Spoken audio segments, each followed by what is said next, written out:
Cette passation de service, bien plus qu'un simple exercice institutionnel, elle symbolise la continuité de notre engagement collectif pour une Afrique intégrée, pacifique et prospère.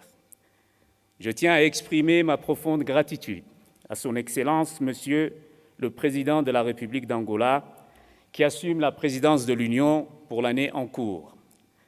Monsieur le Président, votre engagement en faveur de la paix et du développement est une source d'inspiration. Vous pourrez compter sur mon plein soutien et sur celui de la Commission de l'Union africaine pour mener à bien cette mission capitale. Je rends également hommage à mon prédécesseur, Excellence M. Moussa Faki Mahamat, pour son dévouement et les avancées réalisées. Il nous a légué un socle sur lequel nous devons construire avec ambition et volonté. Je rends également hommage à tous les commissaires sortants pour le travail accompli, ainsi qu'à Madame la vice-présidente de la Commission. Excellences, Mesdames et Messieurs, l'Afrique est à la croisée des chemins. Nos peuples aspirent à un avenir de prospérité, de paix et de dignité. En tant que président de la Commission de l'Union africaine, je mesure l'ampleur de la responsabilité qui m'incombe.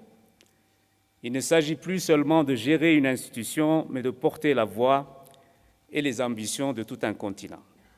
Nos priorités sont claires.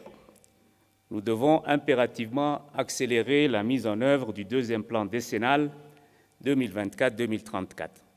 Ce n'est qu'en traduisant nos ambitions en réalité tangibles que nous répondrons aux attentes de nos peuples.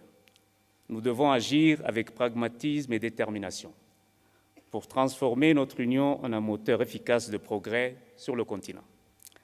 Le programme SACA continuera à être un levier important pour l'efficacité de notre action. La Commission de l'Union africaine doit être réactive et mieux coordonnée. Je veillerai à ce que l'interaction entre les organes de l'Union soit renforcée afin de garantir une mise en œuvre rapide et efficace de nos politiques. Par ailleurs, nous devons repenser notre modèle de financement. L'autonomie financière de l'Union africaine est une nécessité impérieuse.